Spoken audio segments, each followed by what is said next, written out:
honestidade. Essa palavra é música para os meus ouvidos, um alento para a minha alma. Ao se confirmar sua existência, eu posso finalmente voltar a acreditar no ser humano. Honestidade. A sonoridade é única. Ao mencionar essa palavra, eu sinto o exalar do perfume de rosas pelo ambiente. Honestidade.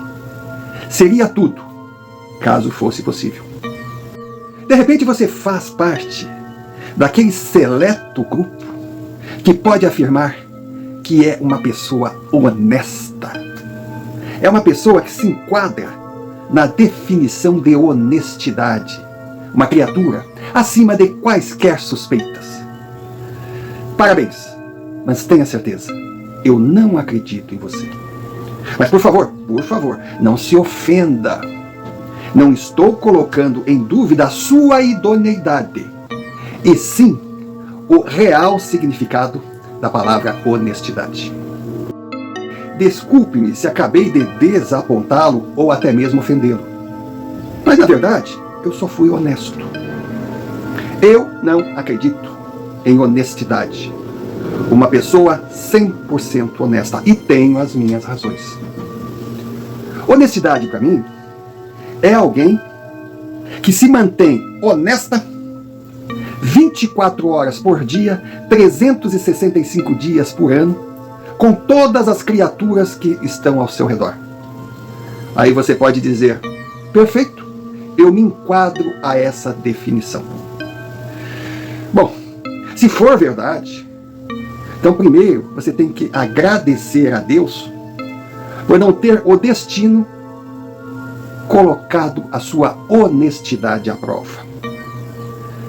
Aí eu te pergunto, você que não tem dúvida em se declarar com letras de sangue, jurar perante a Deus que foi sempre honesta, será que em algum momento da sua vida você se deparou com aquela situação de ter numa atitude sua não honesta dentro dos padrões, dentro dos conceitos, que poderia salvar a vida de um ente querido? Sua esposa, seu esposo, seu filho, sua filha, seu pai, sua mãe, seu irmão, sua irmã, aquele amigo especial, enfim. Você, por acaso, algum dia se viu diante desse dilema? Caso a resposta seja não, então você não é honesto. Você é um afortunado. Nadnaravnu foi criado para desbravar o desconhecido, trocando experiências em busca da verdade. A ânsia do desvendar o inexplicado, rotulado por nós como sobrenatural. O aparentemente inalcançável que habita o imaginário de cada um de nós, infelizmente, de uma forma equivocada. Nada tem de monstruoso. Igual a tudo que nos cerca, é composto de anjos e demônios. Cabe a nós descobrirmos quem é quem. Para termos sucesso, precisamos alcançar metas do YouTube impostas a canais novos. E nessa luta, precisamos de você. Una-se a nós, venha fazer parte da família Nadna.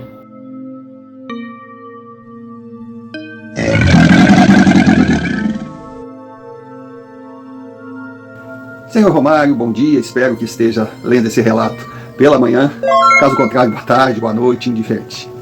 Estou feliz aqui para poder compartilhar uma experiência que eu vivi, uma experiência marcante, pouco ligando se as pessoas irão acreditar ou não, eu sei o que vivi, mas de repente eu achei que chegou a hora de me livrar desse segredo, até então guardado a 7 chaves, por muitas razões, entre elas o medo do julgamento. Depois que eu contar a história, o senhor poderá mensurar os meus receios. O meu nome é Agnaldo, nome fictício. Sou motorista de ônibus. Eu moro numa cidade que fica a 160 quilômetros da capital do meu estado. A empresa que eu trabalho é a única que tem a concessão para fazer o transporte de passageiros entre as duas cidades. Na empresa existe o sistema de rodízio. O que é o rodízio? Bom, existem vários horários. A viagem normalmente ela leva aí de 3 a 4 horas. Principalmente na época em que eu era motorista, talvez hoje até menos, mas no meu tempo, olha o saudosismo, no meu tempo, as estradas eram bem complicadas. E no rodízio, fatalmente, alguém cairia no horário do cão. Aquele horário que ninguém gostaria de fazer, mas se via obrigado. Que era o último horário que saía da minha cidade em direção à capital. Imagine, a gente saía 10 horas da noite para chegar na capital 4 horas da manhã. Aí ia para o estacionamento que tinha ao lado da rodoviária. Um estacionamento local que tinha chuveiro, tinha banheiro. Mas daí a gente dormia. Na verdade a gente cochilava 3, 4 horas. Para acordar, tomar um banho, tomar um café rapidinho, já sentar na boleia e fazer o primeiro horário da manhã. Era terrível. Mas tinha o lado bom. Porque com esse horário, a gente tinha 2 dias praticamente livres, que podia ficar com a família. E para mim, ficar com a minha família naquela época era tudo. Pois eu vivia a pior fase da minha vida. Eu vivi uma situação que eu não desejo para o meu pior inimigo.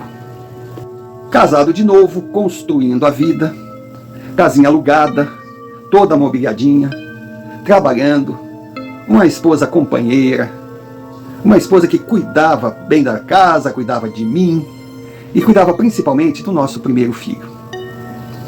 Vivemos 4 anos de uma eterna felicidade, até quando o meu filho começou a ter reações anormais e descobrimos que ele estava muito doente. Dali para frente até os planos mudaram. Eu tinha uma economia pensando em dar entrada à nossa casinha. A gente não tinha carro, pois a prioridade era a casa própria. Pois bem, senhor Romário, o tratamento do meu filho foi longo, foi demorado, foi dolorido e foi caro, muito caro. INSS, INPS na época, seguro, atendimento gratuito, foi até um ponto. O restante era tudo tirando do bolso. As minhas economias foram todas. Amigos ajudaram até um determinado período, mas também a gente não podia exigir. Foi complicado. Eu trabalhava com a cabeça cheia. A vontade que eu tinha era de não ir trabalhar, ficar ao lado da minha esposa, junto com o nosso filho, mas eu tinha que continuar. Graças a Deus, senhor Romário, nosso bebê melhorou, deu a volta por cima, estava se recuperando. A sua saúde estava voltando. Deus devolveu para a gente o nosso filhinho que nós achávamos que iríamos perder. Só que a minha saúde financeira, bom, essa estava na UTI. Só para encurtar a história, não estou aqui para chorar miséria, porque eu estou feliz. Eu era um homem feliz, eu sou um homem feliz, porque o meu filhinho venceu a guerra. Hoje é homem feito, já me deu um neto. Mas, senhor Romário, as economias foram embora. Eu estava para completar 3 meses de aluguel atrasado. O meu senhorio era uma pessoa incrível, mas a gente tem que entender também a situação dele. Ele tinha aquela casa como uma fonte de renda. Ele até que suportou mais 3 meses. Eu já estava avisado que se continuasse dessa forma, ele teria que pedir a casa. Em nenhum momento ele chegou em despejo, falou em despejo, porque ele sabia da minha situação. Ele me respeitava, mas tinha que pensar no lado dele. Bom, eu estava com luz atrasada, sujeita a corte. Eu estava com água atrasada. Eu estava com empréstimo nos bancos vencidos. O meu salário, tirando o juro que eu tentava pagar, tirando aquela loucura toda, eu ainda tinha que comprar uns remédios para o meu filho, muito caros, pois o tratamento iria longe. Eu não sabia mais o que fazer, eu estava desesperado, eu não tinha mais para quem apelar. Eu só pensava que, se não desse nada certo, eu teria que cair na mão do agiota. Aí já viu, né? Aí seria pá de cal. Antes de continuar, eu quero perguntar para o senhor, eu acredito que o senhor saiba. O senhor sabe o significado de cabrito? Bom, o senhor, pelo que eu sei, também foi um homem de estrada. Essa palavra não deve ser estranha para o senhor. Mas, para quem está assistindo, e caso não saiba, cabrito é o por fora, é o passageiro por fora. Ou seja, quem embarca no ônibus paga a sua passagem e a empresa recebe o dinheiro. Mas o cabrito Quando a gente consegue dar uma cabritada, pega um passageiro no meio do caminho, ele embarca, a gente embolsa o dinheiro. Se o fiscal não pegar, maravilha. Mas se pegar, o bicho pega. Mas o cabrito é um risco, é uma adrenalina a mais, e é um dinheirinho que completa o ganho mensal. Eu não vou dizer para o senhor que eu nunca tinha feito cabrito. Se eu disser que não cabritei, eu não seria motorista. Mas eu não gostava. Eu não gostava, e principalmente naquele período ruim. Porque antes de pensar no que eu iria ganhar, eu tinha que pensar no que eu iria perder. O dinheirinho da passagem que entraria por fora era muito pequeno, comparado ao prejuízo se eu perdesse um emprego. E cabrito é justa causa, é roubo. Aí eu fui para o horário do cão. Encostei o ônibus às 9h30, ali no local da rodoviária. Fui tomar um cafezinho, fui encher minha garrafa também, para eu encarar a noite. Aí quando eu estou ali na lanchonete, chega um rapaz que eu não conhecia, muito bem educado, pediu licença para sentar. Eu dei, eu estava numa lanchonete pública, tinha gente ali. Não entendi muito, mas vamos ver quem veio. Sentou, pediu um café e depois de alguns minutos de rodeio na prosa, foi direto ao assunto. Ele me perguntou se eu era o motorista do último horário para a capital. Eu disse que sim. Disse que sim por uma questão de educação. Se ele sentou ali, ele já sabia. Então ele comentou que tinha um grupo de 44 pessoas com um compromisso marcado numa cidade que ficava entre a minha cidade e a capital. E não conseguia transporte. Aí eu perguntei para ele, como não consegue transporte? Por que não pega o ônibus de linha? Por que tu não vem como meu passageiro aí? Porque o senhor sabe que a empresa, em determinados trechos, ela pode deixar o passageiro, pode desembarcar o passageiro, mas ela não tem a linha. Então, se você quiser ir até aquele final, aquela cidade, teria que pagar a passagem inteira, integral, até a capital. Ficava muito caro. E a empresa que fazia a linha entre a minha cidade até o destino que ele queria ir, era pequena demais. E tinha horário até 6, 7 horas, o último ônibus. Não interessaria. E eles até pensaram em fretar um ônibus. Mas daí também sairia muito caro. Então, a proposta que ele tinha para me fazer, ele estava disposto a pagar 60% do valor da passagem da minha cidade até a capital, para que eu levasse os passageiros, para que eu levasse o grupo. Agora, com um detalhe, a cidade em questão, ela não ficava na beira da rodovia. Eu teria que andar 8 quilômetros, sair da minha rota, para deixar os passageiros. 60% do valor da passagem. Mal sabia eu que se iniciaria naquele momento uma longa e confusa negociação. Aqui no relato procurei encurtá-la, mas fiz questão de colocar a parte da confusão que foi, pois esse detalhe pautou o diálogo. Nunca fui ruim de matemática, mas sinceramente eu fiquei com o cérebro atrofiado. É difícil fazer um paralelo com o dinheiro da época e com o nosso real de hoje. Mas eu me arrisco a chutar. O valor da passagem na época era equivalente a uns R$100. 60% daria R$60. 44 passageiros, 6 vezes 4, 24, 6 vezes 4, 24, 26, se eu não estou enganado, R$2.640. Senhor Romário, aquele dinheiro daria para eu pagar os 3 meses de aluguel, a luz, a água, deixar tudo em dia e pagar as parcelas vencidas do empréstimo que eu tinha no banco. Senhor Romário, aquele dinheiro deixaria o meu salário do mês entrar limpo. E com o meu salário do mês apertando, eu conseguiria fazer as compras, pagar os remédios do meu filho, pagar o mercado, pagar as despesas, eu voltaria a respirar. Eu sei, para o senhor esse valor, essa minha dívida, pode ser nada, como para muitos que estão ouvindo, estão vendo esse vídeo, mas para mim, para a minha realidade financeira, era uma bola de neve que só faria crescer. Aí eu olhei para ele assim, engraçado, né? Na hora foi que me passou, eu digo, não, mas pelo amor de Deus, para levar 44 passageiros assim, para levar 44 cabritos, correr esse risco, 60% é pouco. Eu pensei que ele ia tentar negociar e disse, ó, 3.500 e não se fala mais no assunto. Eu digo, meu Deus do céu, 3.500. Ele pagaria no total para a empresa 4.400, mais o seguro, mais isso, mais aquilo. Seria uma boa economia para ele, mas... Eu digo, e outra coisa, o senhor tem 44 passageiros, é o número total das poltronas, e com certeza eu vou pegar passageiro na rodoviária, não tem problema. No grupo nós temos pessoas jovens que aceitam viajar em pé. Mas daí disse, um detalhe,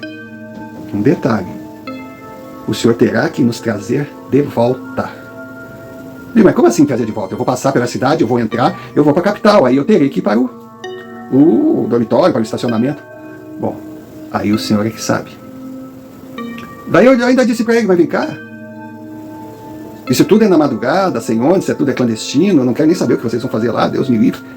Mas 3.500 para ida e volta? Ele não, senhor Romário. Nós lhe pagaremos a viagem de ida e de volta. Cara, aquilo não fechava, porque eu fazia conta, mas vem cá, será que eles não conseguem fretar um ônibus que os leve lá nesse preço, daria 7.000? Mas a proposta era irrecusável. E tinha outro grande problema, o J. Araújo. J. Araújo era o fiscal da empresa. A empresa, na verdade, tinha 3 fiscais. Mas o J. Araújo era o demônio na vida dos motoristas, principalmente aqueles que gostavam de fazer cabrito. Era um absurdo. O pessoal dizia que os outros fiscais, quando pegavam alguém, aí ficava chateado, mas tinha que cumprir a sua obrigação, de repente até mandar o sujeito embora, mas era a função dele. Até o demitido concordava. Pronto, a casa caiu, dancei, maravilha. Mas o J. Araújo não. O J. Araújo, ele sentia prazer em derrubar o cara. Parecia que ele levava para o pessoal, que ele odiava.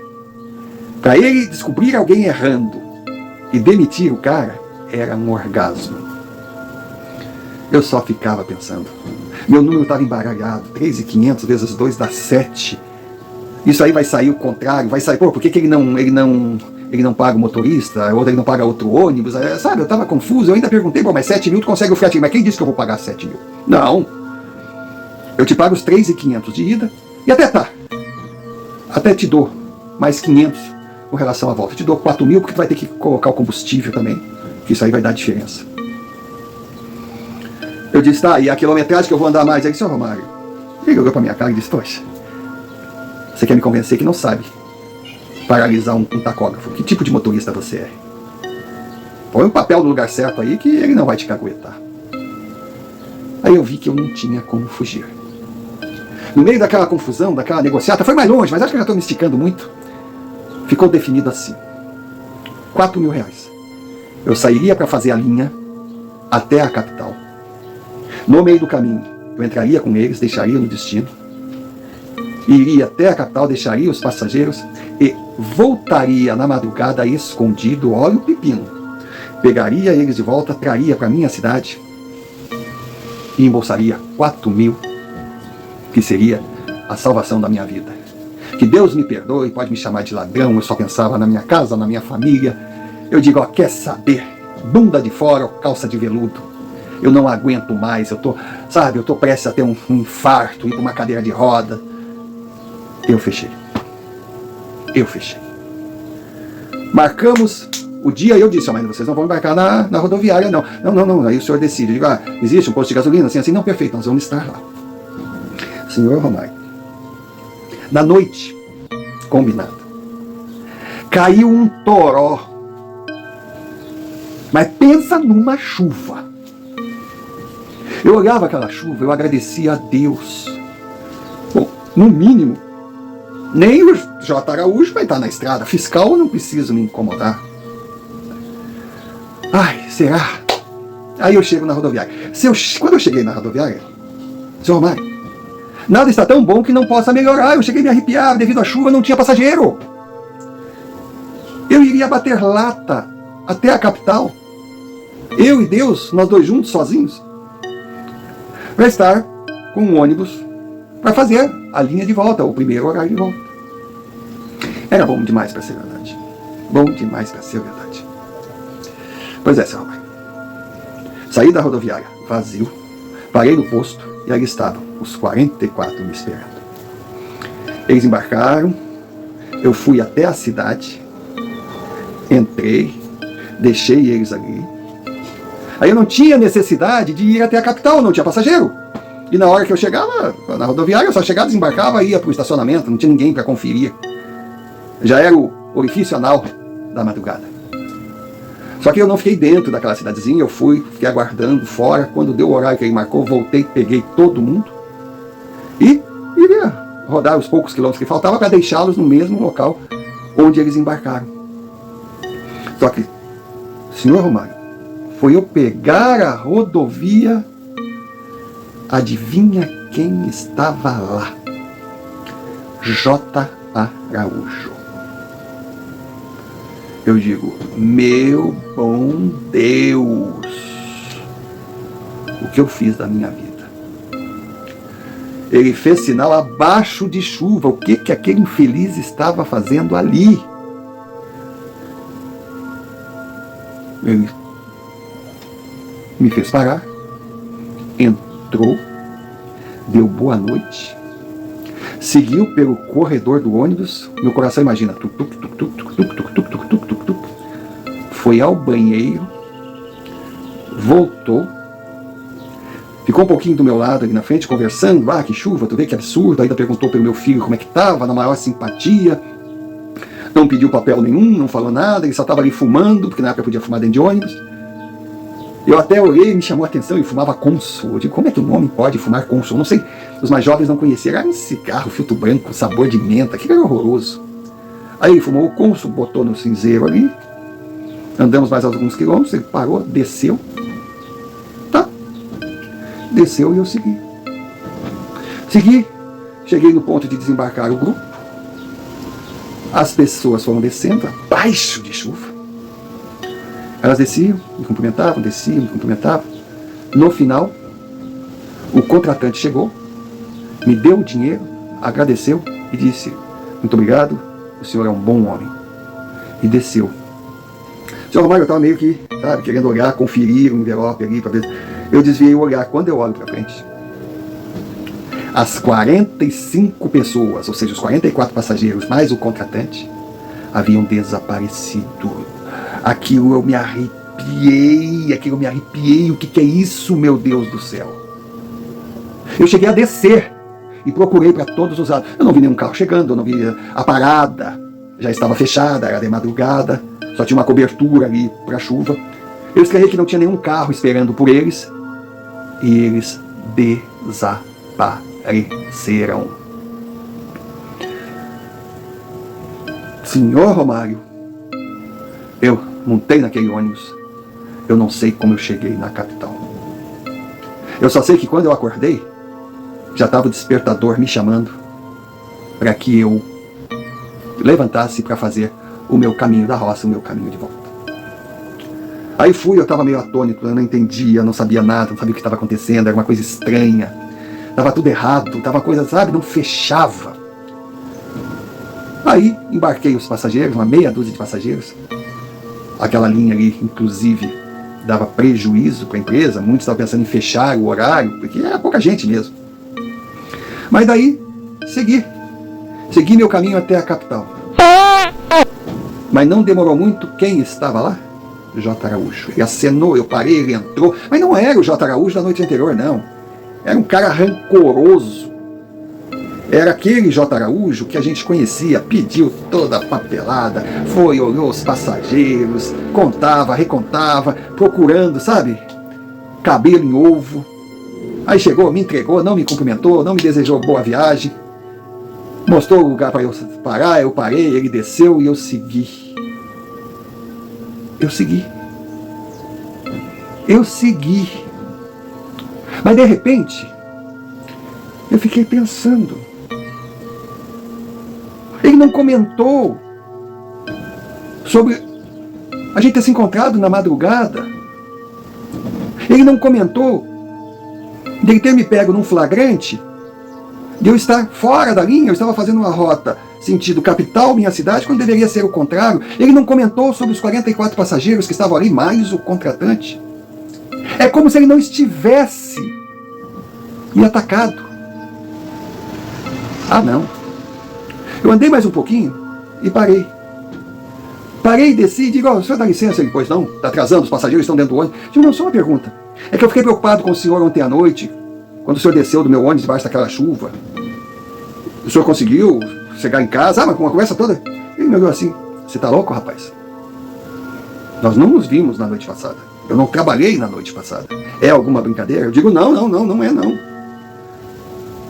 Vai ver que eu, desculpa, que eu tô precisando de umas férias ainda. Aí dei meia volta, sentei, continuei rodando, eu digo, porra! Mas ele não me atacou. Eu não encontrei o J. Araújo, ele não entrou correndo, passou por todo mundo, foi no banheiro, voltou, chegou aqui, fumou um cigarro, eu digo, cigarro! Aí eu abro o cinzeiro, senhor Romário, ali estava o cônsul, que sobrou do cônsul, que ele tinha fumado na noite anterior. Aí bateu o desespero. Eu fui atrás do envelope. Quando eu abri o envelope, o dinheiro estava ali. Agora me diga, eu imaginei tudo? Não. Porque um cônsul no cinzeiro, 4 mil reais a dinheiro da época, dentro de um envelope, não surgem da imaginação. Mas quem eram aquelas pessoas? Porque depois eu fiquei pensando, a minha cidade não era tão grande, subiram 44 pessoas, mais o contratante, eu não conhecia ninguém. E outra, se não foi o J. Araújo, quem que subiu no meu ônibus? Que viagem foi aquela que eu fiz? Por que região eu passei? Que estrada era aquela? Será que era o tal do Sete Além? Eu não sei nem se isso existe. Mas a estrada era igual, eu conhecia aquela estrada. Era igual. Era nesse mundo, mas não era na nossa realidade. E agora, senhor Romário? O senhor tem explicação? Eu não consegui explicar. E de tão inusitado que foi todo aquele imbróglio esse que ajudou a eu ajeitar a minha vida, sanear as minhas dívidas, sabe? Tocar da estaca zero, feliz, tendo que rebolar para explicar para minha esposa de onde saiu tanto dinheiro.